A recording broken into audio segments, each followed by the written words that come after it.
Hola, hola chicos, it's me, Luis, your favorite Spanish teacher. So today we are going to be talking about three of the most common verbs in Spanish. Remember that every Monday we are going to be taking three most common things in Spanish. For example, three most common words in Mexico, three most common fruits in Colombia. So we're going to be analyzing them. So today we're going to be talking about most common verbs. Remember, only three verbs. So we're going to be analyzing them, talking about them, making some very useful sentences and questions with them. So if you want to know more about this, keep watching. Guys, so we are going to start now. So we have three most common verbs in Spanish. So we're gonna start with the first one, guys, and the first one is ser. So remember, even though ser is like to be, in Spanish, we use it in a different way. So basically, so basically, guys, we use this verb when we're talking about permanent things like nationality, profession, relationship, etc. Let me add this table. And it's gonna be one per pronoun. So yo, tú, usted, él, ella, nosotros, ustedes, ellas. For the conjugation, for a sentence, a useful one, and then another one as an example. Okay, so we have pronoun,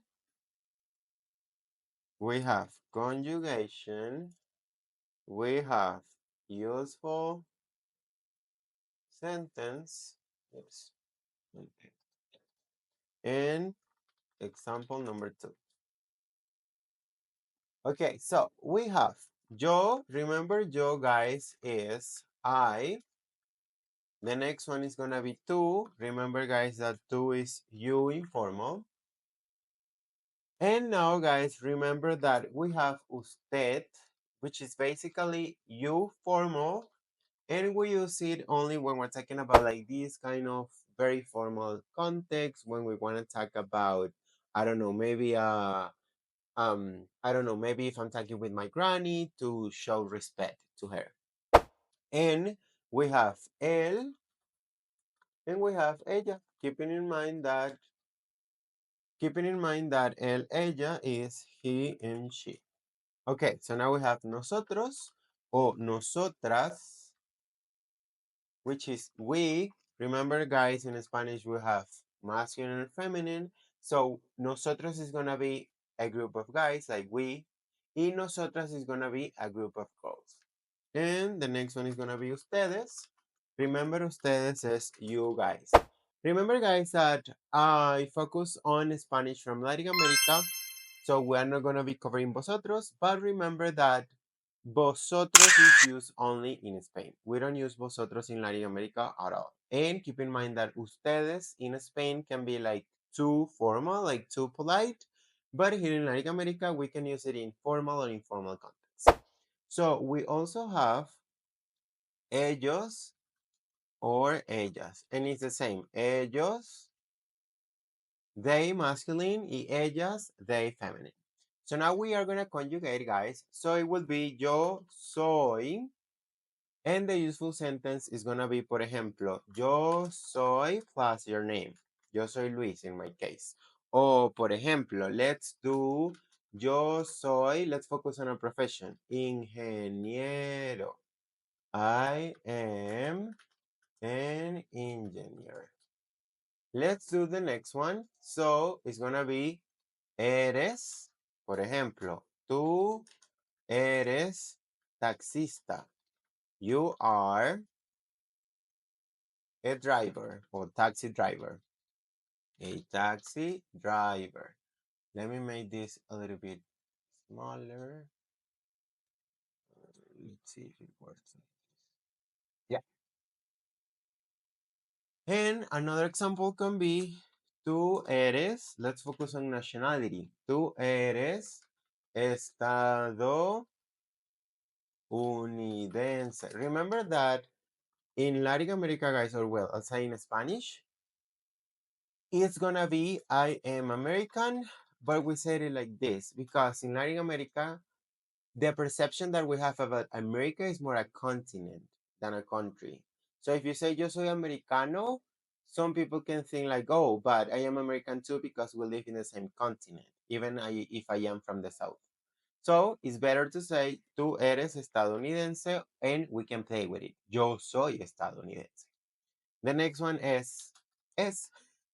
So usted es, él es, ella es. So por ejemplo, ella es, let's try another one, mexicana. She is Mexican.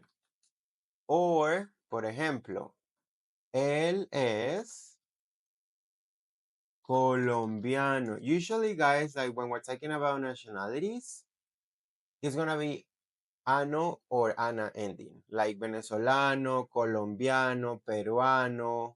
We have some exceptions like argentino, but most of them ends in no or na.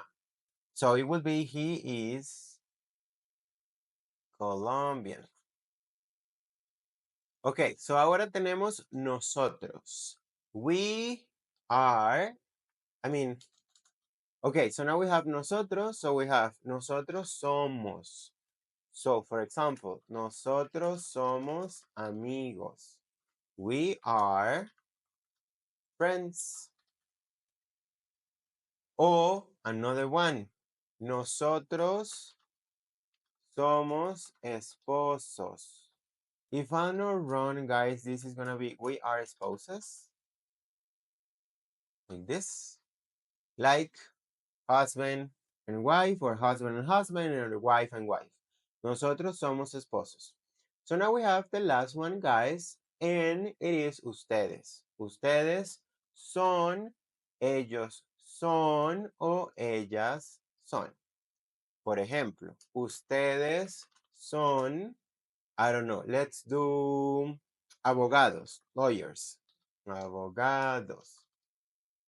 Ustedes son, oops, you guys are lawyers. Let's do another one. Por ejemplo, ellos son mis amigos. They are my friends. They are my friends.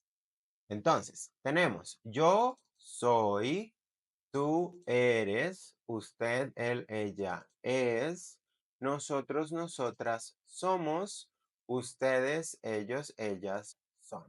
Okay, guys, so now let's do the second one, and the second one is estar. Remember that in Spanish, guys, we have two different ways to say to be, so this is the second one. So now we have estar, guys. So as you can see, it's like to be, but in Spanish it's different. Okay, Luis, but why? Because in this case, guys, we use estar when we're talking about something temporary, like location, emotion, a state of being, because they don't last forever. Por ejemplo, so estar. So estar. We use it when we talk about temporary situations like emotions, location, feelings, etc. So now let's start with the conjugation for yo. So it's gonna be yo estoy. Yo estoy. Por ejemplo, yo estoy en, and then you say the name of the country. Yo estoy en, por ejemplo, Venezuela. I am in Venezuela. Another one. Yo estoy en México. I am in Mexico. The same. I am in Mexico. Remember, guys, that the X in this case is more like sound, like México, México. Now we have estás, tú estás. Por ejemplo, tú estás en el restaurante. You are at the restaurant. You are at the restaurant. tú estás en el restaurante. The next one, tú estás feliz. You are happy. Tú estás feliz, you are happy. So now we have usted, él, ella, está. Por ejemplo, él está emocionado. He is, excited. Remember, guys, that in this case, if you want to say excited, it's going to be emocionado o emocionada, depending on the gender. Because excitado has a different, like, sexual meaning in Spanish. So let's do another one. Usted está en el museo. You are at the museum. Museum. You are at the museum. Usted está en el museo. So now we have nosotros, nosotras. So it will be estamos. Nosotros estamos en el hotel. Oops. We are at the hotel. We are at the hotel. Nosotros estamos en el hotel. Another one. Nosotros estamos enfermos. We are sick. So, if we analyze this sentence, why we use estar? Because if I take some medicine, if I take some rest, I'm not going to be sick anymore after some hours or after some days. So, we are sick. Nosotros estamos enfermos. And the last one, ustedes, ellos, ellas, is going to be están. Por ejemplo, ellos están en mi casa. They are in my house. They are in my house.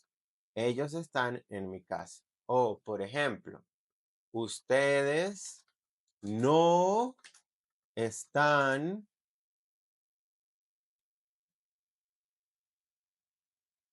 tristes. You guys are not sad. Remember, guys, that in Spanish we say no and then the verb. Ustedes no están tristes. Okay, guys, so now to finish, we have this one. This one is the easiest of them all because it's like haber, but we conjugate it like this. Okay, Luis, but what I means? In this case, guys, with the H on it, it means there is, there are, oops, give me a moment. There is, there. Okay, so there is, there are, or it is necessary to. So this one is very easy, guys, because we don't care about these ones. We don't need to conjugate this verb with these pronouns because it will not make sense if I want to say there is or there are. So it's going to be like this. Hay una mesa disponible. So this means there is a table available. O, por ejemplo, hay mexicanos y colombianos en el restaurante. There are Mexican and Colombian people at the restaurant. And now we're going to make an example by using it's necessary to. In this case, guys, it's a little bit different because it's going to be the que part. Hay que comprar los boletos. So it will be, it is necessary to, oops, give me a moment. Okay, to buy the tickets. It's necessary to, en español it will be hay que, and then the verb. Por ejemplo, hay que visitar el museo. It is necessary to visit the museum. Museum.